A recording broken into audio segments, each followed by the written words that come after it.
From IsRealNews, this is the morning briefing for Friday, February 13th. The United States is moving additional military assets toward the Middle East as tensions with Iran continue. Reports in Israeli media say the aircraft carrier USS Gerald Ford is expected to leave the Caribbean and join forces already deployed in the region.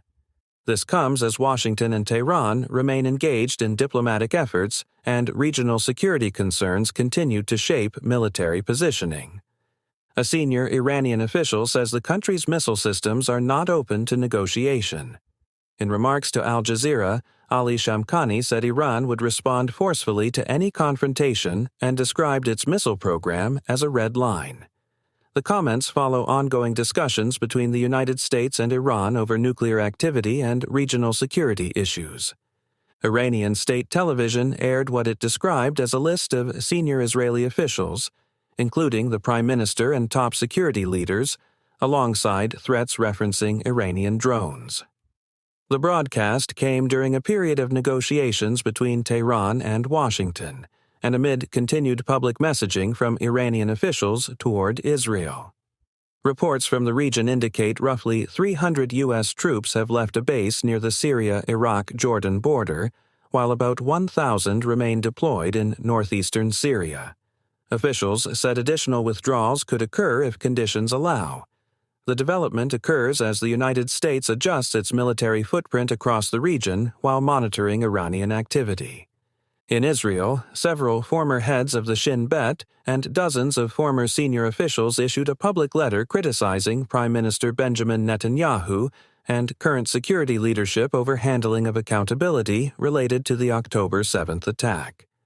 The letter calls for a state commission of inquiry and warns that public disputes could affect confidence in the security establishment. The development takes place amid continuing national debate over responsibility for the failures surrounding the attack. In Washington, a Republican senator on the Senate Foreign Relations Committee said he would oppose a presidential nominee for a senior diplomatic post, citing past remarks about Israel and Jewish people.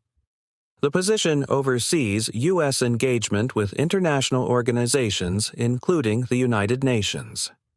The move follows ongoing scrutiny of the nominee's previous public statements and could complicate the confirmation process. The U.S. Department of Homeland Security has brought on a new digital communications director, whose prior social media posts drew criticism for language seen as echoing extremist rhetoric.